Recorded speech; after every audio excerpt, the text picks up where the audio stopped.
influencer kala musigo kalubira ku microphone nga pastor buchingo mu kigambo kurukutandokesa n'emirambo bafani babuze ensonga lwakina lwayo nyone sijja mu ndoko ati numye kusini nga jerya nato ngenda kuba tunyanga pasi yo pirato muluka ngenda kuba nyiga masuze n'ebirato kalubanga lwasi matukanga ice babusanga masi nubyanga mujasi kati mumpe pasi luka kuba kirasi sasinza nkasibulira bwetuza pasi bijakona pesa atadde mu nensasi leka bawakapera mu lukasi n'amatera leka n'embibya buno obulamu wa kiseera kikirifulumakera bijakono tudde gwejawo wulira Anti-breakers Fiona Fabasinga Anti-breakers abana bakabenyo lwakireda of course mu studio mu nyumba mwe balinyo nabagambye dda nti olunaku luni abana bano bakabenyo since Monday I've been telling you tabana bagenda kuba bajjako wano bakikube batubuuliremuko basooke bavimbemu wano space mumulabye nga bimba namwe mbalaba mubimba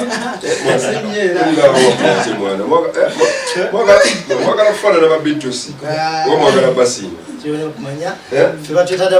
the breakers mwaze ku breaking ali kamiri Bobby Wine mwagala kunejimba mu Alosenga no buwangu so akumenya wenda yakala kenderi kabyakala kulali nobada ze yakala kulali omukubizi zayi ngakali kali kambi nyoka Philip omeye omukubizi zayi mwana shegera nenga bwebyo bibensi bwe tojja kula era wenakula njabanga asala wakula yekagwe chichigaga no bitandi chichi wina height we no wambi chichi wali kambi American height blue band yantusiza wa blue band kama ya manja bakuyitali bampita Sharpman Bongo Outer Breakers Music wajita Sharpman Bongo Outer Breakers Music nenga banya matufu Bonjo Abdul Nasser Assalamu alaikum wa alaikum assalam wa rahmatullahi wa barakatuh zaje mutufu ono bana ate gwesebo Banta LL Sparks waje Banta LL Sparks LL Sparks from Breakers Music abanya matufu Banta Mivule Derek musaje muganda kitufu wedira ki ndira mamba ate nange ndira mamba yete kisoboka seba ate wanalaika mungu seba kuitali Sparoke from Breakers Music Sparoke yeah bakuitali amanya matufu amanya amatufu Kabanda Ibrahim chichichi nawo oli muganda wedira ki Mbogo nekula bikatoli muganda maninza afa abaganda chicho ino kumaya kubaganda fa baganda balungi bate abenti waliwo mulwana fa balala bakabaka owato osubi kati omulalo musubira okubanga kwe yizo kubandi yizo kulinnya kunegera kati kulabi Yoga bamwe abazirunda tubeera wawavu katongwe wazaza wonteke wano onkubise wano kijja bana bakambye ekibeera ayimira mu kibeera bakamente akama ayimiridde bwati emirimu tujja bbawa tofaaya. Alright, on Magari Breakers Music, very, very entertaining. Of course, all the way from Kamocha. Chibuye, all the way from Chibuye. Yeah. Manager yani? Manager? Omanyi tuina managing director. Mwina source management. Source management. Gundi ya manager wa mwe. Roger. Manager wa mwe ya. Manager wa Kayanja Richard. Yori. Mwenkofi. Abadde oyo bodyguard. Naye tulina ne director. Nina kumbuze. Oyo designer. Designer. RK Designer. Ninga yata designinze bubi.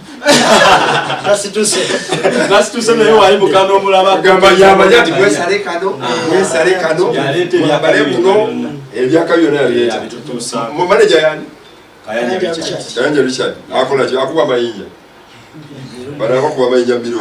Musajja businessman akola emirimu enjenjawo. Asubula spare. Njabijo ayina kibanda kya film.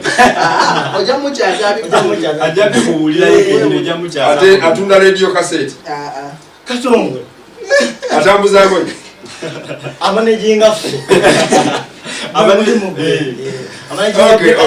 Kyakabinyo mwatandika ddi okuyimba bibino mwabiyingira ddi okubeera abasatu mwenna wamu. Tugenda otandikira. Twatandikira dda music nga tukyasoma. Nachifuma high school. Nachifuma kitu ibana nzala nachifuma mukono. Eri mukono wafu. Mwenda mwasomera nachifuma. Olimba. Mwako mumusinya kisinya wana. Twa graduating. Ate nachifuma waliyo graduation. second tujje no mu kibuga nemikoma mutandika omuziki tuyongera ku university university iwaje wasoma nawe St. Lawrence University St. Lawrence twaya abakugamu abera ku university osoma St. Lawrence University nobalako degree oba okyasoma namala degree ki mass communication ate wangambye dati njakama njala kubulira okyagaba njakama muziki gwange ate kukyali nze nakimala era nkyakyongezaayo okimala wawo noyika alina degree noze kyendabye kati aliwa ono oyo alina diguli namba naye nange njibuzaako omwaka gumu naawe nawe okyakibuza era nozolaba onomuwamu ffe twabimala kadamwe mukyakula osobola okula naye nga towambuye ajja wavuwa obulevu bujja buzzi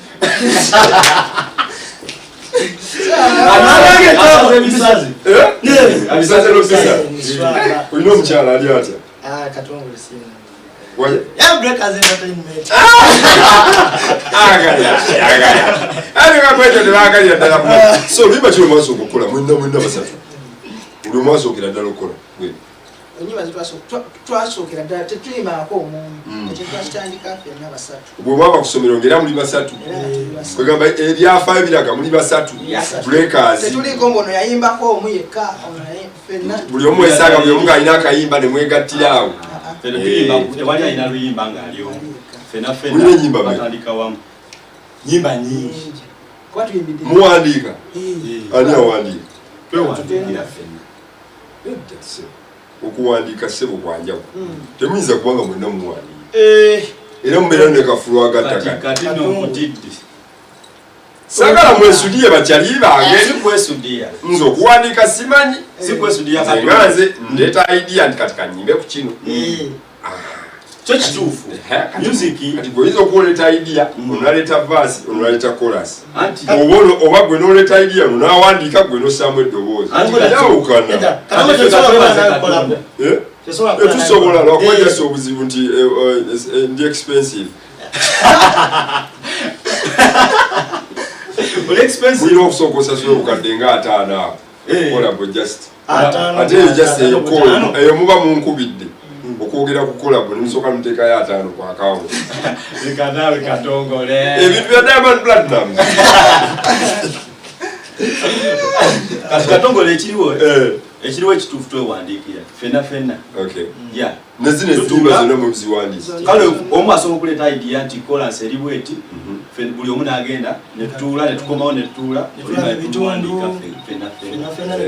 nateekamu ekyo kiba kirungi nnyo ate abantu abasatu okuyimbira abasatu abamu nga mulina temuwandiika ate nakyo kyakifeeke nnyo muba kibitegeeza muba byemuliko muba temubimanyi nebaweta kiba kijja bamenya okuwandiikira abantu abasatu nga bayimba byanjawulo so obuzibu kiba musanga mukubeera abasatu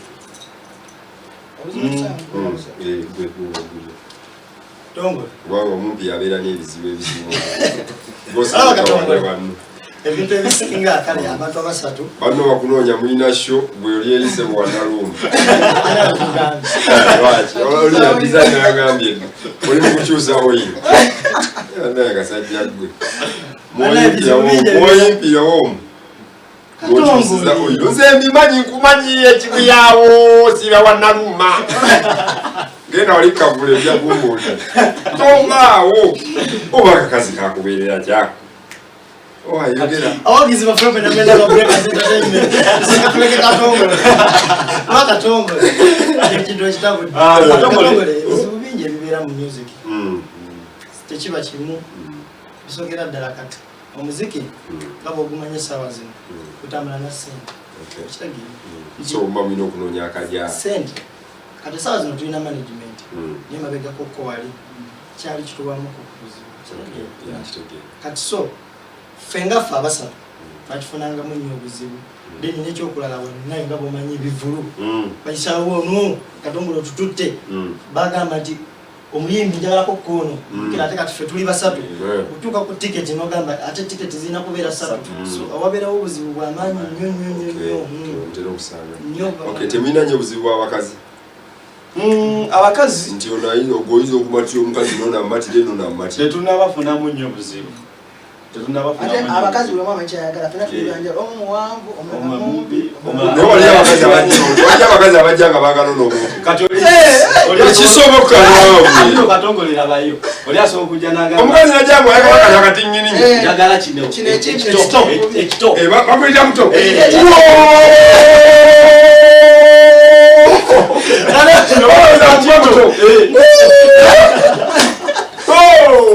namukadde katongole kino tukireka baana bekikuye ewanaluma tovaayo. Anyway, when music, the Breakers, of course, these are young artists. Let me tell you this. Abantu bwemba nchaza abantu kabali talented. This is a blessing in disguise which is mugenda kuba bakabi. Amen. Mugenda kuddalo nga muli bakabi. This is what I told B2C nga bakajjawa. Ne bagamba mu bagayi mugenda kuba bakabi. Abasiga mbagamba ati alhamdulillah. Yes, mugenda kuba bakabi. Era mugenda okudda ku sheno oba banga kyo munakomerawa. It is another level because you are very, very talented. We are ready to support you. We shall play your music. I'll play the kind of to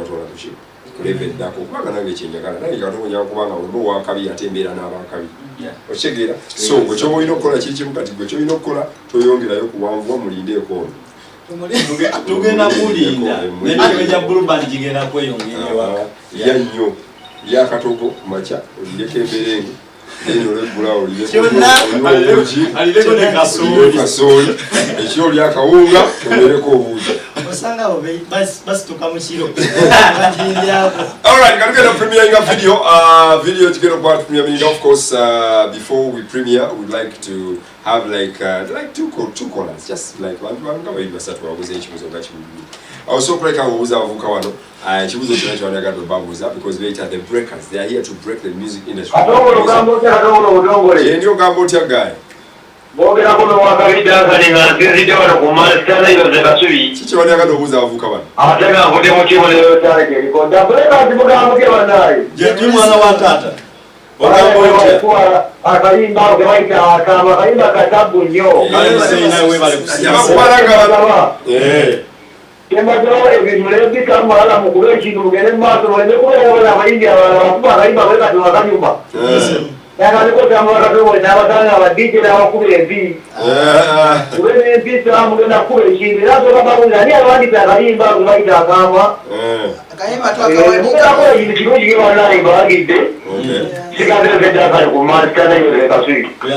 Thank you so much.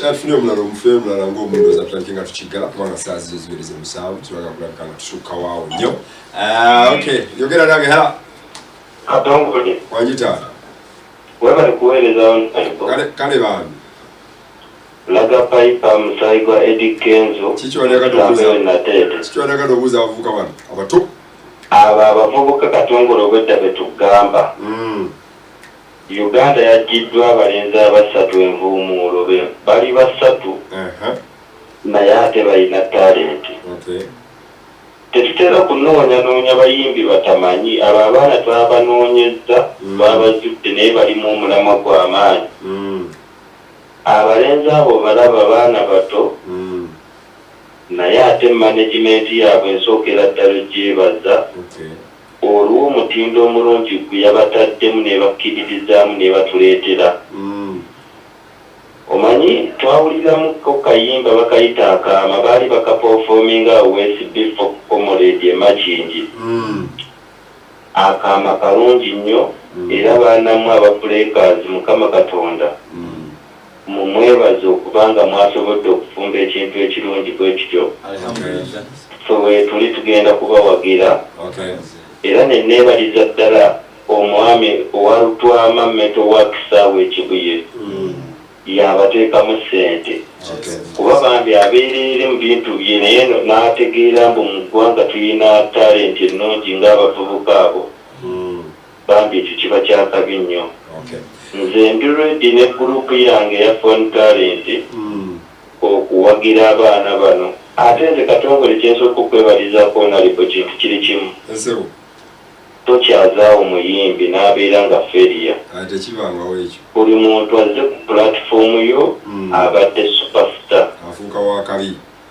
era baana mmwe mbagamba temwerabiranga omusajja oyo Katongole 2021 tumunoonyezeeko akalulu kuba naye alwanye nnyo okulaba ng'abatulaga ate abaana bwe tugenda okutwala ebbaala ekayunge bajja kujja bakikube abaana beba abavubuka abato bekwagala ate naawe okyali muvubuka gw'omuntu asobola okuzimba ekintu kye ekibeera nga kyakabi nnyo olw'ensonga eyo bambi nze mbeebaza nnyo Katongole abaana be basaana okukola oluyimba oluwooma kuba ojja abayimbi nga bayimba bulungi bajjayo omulamwa kati nga walaba watulaga Fredo Junior omutulira n'omutulaga wakabi kati wakabi abavubuka nga Eddie Kenzo mbuli era asobodde okusitula bandi ye yonna n'akwata n'abaana ba Ghetto Kids bagenze Canada kuperforminga naye bonna bavudde mu mikono gyo okitegeera n'olwensonga eyo abaana abo saagala bagwemu ssuubi bagenda kubeera bakabi ate era tugenda kubawagira payipa musayi gwa Eddie Kenzo ddala okay your last words gatumaliriza tusooka nawe otumireko n'abantu babiri obubaka wange obusembayo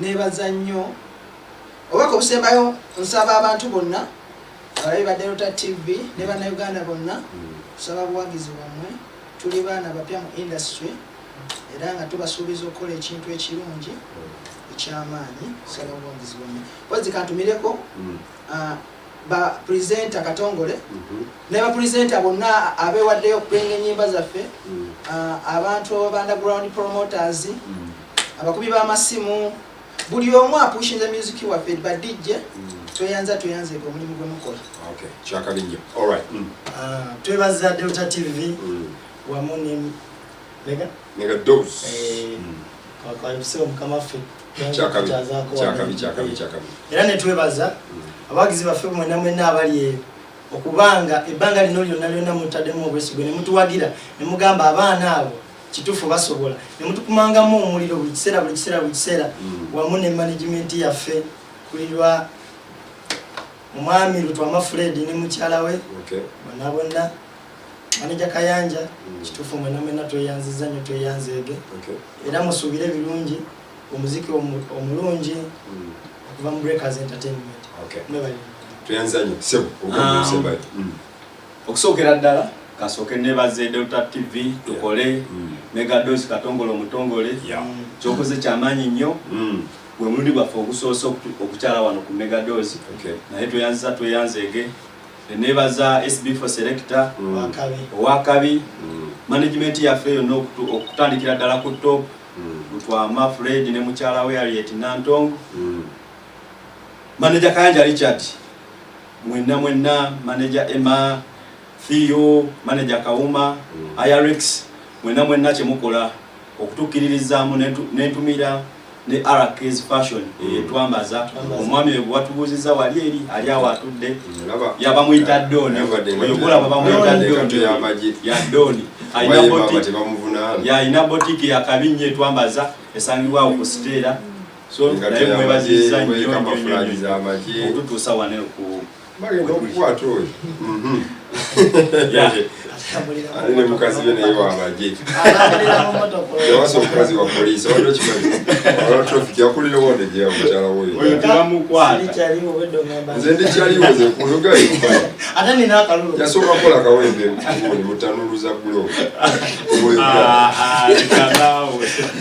Okay, the Breakers, of course, music breakers that they are here, of course, never gonna be done to let's support the young talent. These are very, very talented guys. But of course, when we sakala kula bikanga suka tugenda kigali wano nyini ngero bagaliza ekire kirungi bane tukyakwatagana ku macha ku Beat FM kasada moti ombalanguze tugendo kikwasaganya oli ku macha ku Beat musisimuka mujjo kwatenga mumpulya kati sene ngenda kula bikanga nze mpumulemu katono then ati tukwatagana wali ku Beat ku radio lwachi nedda nenga temwera bila still a weekend eno ku Friday tugenda kubeera wali ku Club Obligato mu Chevandise Awards, the best of the best awards. I'm gonna be the MC, and of course I'm nominated. I have to take the awards and be the MC there. Chigena kwa chaka on Friday. Nenga tene Irene Intale. Agenda kubera ku Serena Hotel netugenda tumwagire bane. Let's support Uganda's music. Ojja kwesa no nako mecha abana bano atinga no baina concert na tuwagire.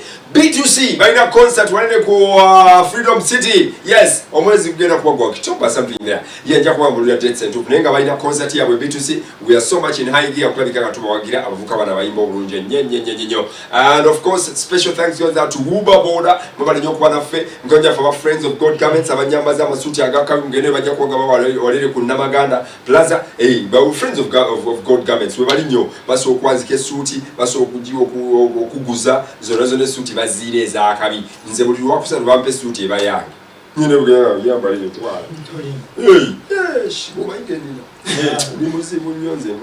so abana ba friends of Garments bachikolera dala bakabinyonyo pasta kuuza ko nyuma banyo bali dala mbagaliza ekile kirungi. Philip, thank you so much on camera. SB4 abade waline selector msajo wakabi SB4 and then of course ne mwana wange wamala the passenger msajo teromula ku TV nga hosting abantu abagenya abakabi so is the one producing walili mega dose ne ku social media. Tubere bagezi nyo omusoro kweguli, tubere bagezi nyo ku social media, tubere tubuke ebintu tubuke so mbere stede nyo ebintu byalya nega team yona ine wagira abavuka bano ngene masuro bawagira akano kaise ompozi kumande mande no ngena ba premier lingo limbo ku Comrades Bar Next before selector. Alright, chigenda kwacha Kabinyo. I think I really have to come to Comrades Bar one moment. Nabikenga maybe in Premier League or something nice because I have so many songs on me. Alright, chigenda kwacha Kabinyo. But of course, you're gonna back and say chilo chini. Kanbele kele video, wajitani video. Akama. So enjoy the video. I'm out. Good night.